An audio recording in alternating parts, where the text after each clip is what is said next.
बहुत समय पहले की बात है। पुराने चाइना के नॉर्थ प्रोविंस में 3 मोंक रहते थे। उनका नाम किसी को नहीं पता है, क्योंकि उन्होंने कभी अपने बारे में कुछ बताया ही नहीं। उन्होंने कभी किसी बात का जवाब नहीं दिया। चीन में बस उन्हें 3 हंसते हुए भिक्षुओं के नाम से जाना जाता था। वे तीनों सिर्फ एक ही काम करते, एक गांव में प्रवेश करते, बाजार के बीचों बीच खड़े होते और हंसना चालू कर देते। वे अपने पूरे अस्तित्व के साथ हंसते। अचानक लोगों का ध्यान उनकी तरफ खींचा चला आता और धीरे धीरे उनके चारों ओर एक बड़ी भीड़ इकट्ठा हो जाती। वह इतनी एकाग्रता, तल्लीनता और संपूर्णता के साथ हंसते कि उनकी हंसी देखकर सारा गांव हंसने लग जाता।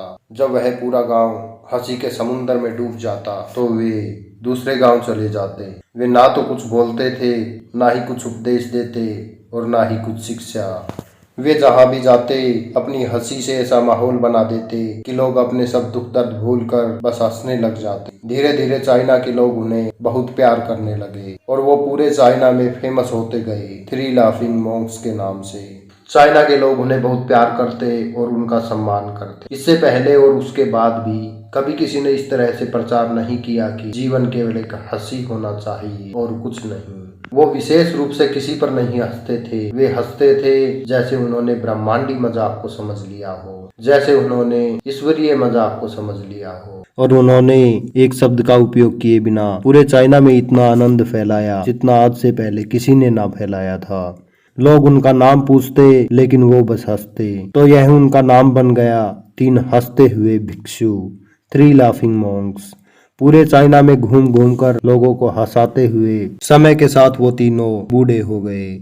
और एक रात जब वे गांव में ठहरे हुए थे, उन तीनों में से एक भिक्षु की मौत हो गई। पूरा गांव स्तब्ध रह गया। पूरा गांव बहुत ज्यादा उम्मीद कर रहा था, क्योंकि उन्हें लगता था कि जब उनमें से एक की मृत्यु हो गई होगी तो बाकी 2 जरूर रोएंगे। यह देखने लायक होगा, क्योंकि कभी किसी ने इन लोगों को रोते हुए नहीं देखा था। जब सुबह हुई तो पूरा गांव इकट्ठा हुआ, लेकिन दोनों भिक्षु तीसरे की लाश के पास खड़े जोर जोर से हंस रहे थे।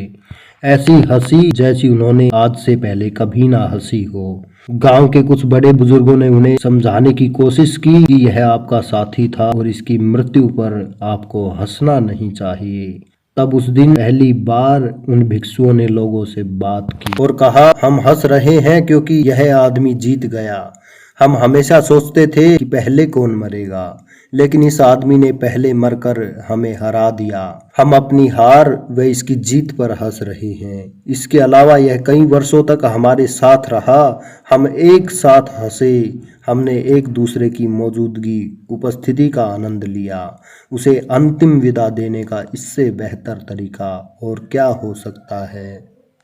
हम केवल हंस सकते हैं। लेकिन पूरा गांव उदास था। जब मृत भिक्षु के शरीर को अंतिम संस्कार के लिए चिता पर लिटाया गया तो सारे गांव वालों को एहसास हुआ कि शेष 2 भिक्षु मजाक नहीं कर रहे थे।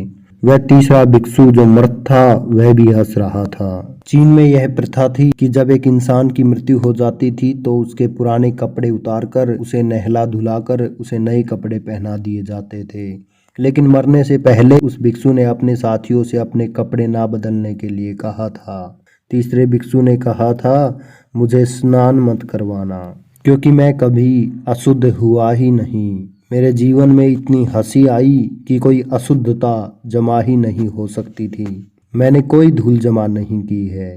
हंसी हमेशा जुआ और ताजा होती है, इसलिए मुझे नहलाकर मेरे कपड़े मत बदलना। जब उस भिक्षु के शरीर पे आग लगाई गई तो पूरे गांव वालों को पता चला कि उस भिक्षु ने मरने से पहले अपने कपड़ों में कुछ पुराने चीनी पटाखों को छुपा कर रखा था, जो आग लगने के बाद फटकर आसमान में रंग बिरंगे कलरों में फैल गए। और यह देखकर एक बार एक साथ पूरा गांव जोर जोर से हंसने लगा। तो इस तरह से वह तीसरा मोंक मरने के बाद भी सारे गांव को हंसा गया। और यह देखकर शेष दोनों भिक्षुओं ने कहा, चालाक आदमी, तुम मर चुके हो, लेकिन तुमने हमें एक बार फिर हरा दिया। तुम्हारे द्वारा गांव वालों के चेहरे पर पैदा की गई यह हंसी आखिरी हंसी थी।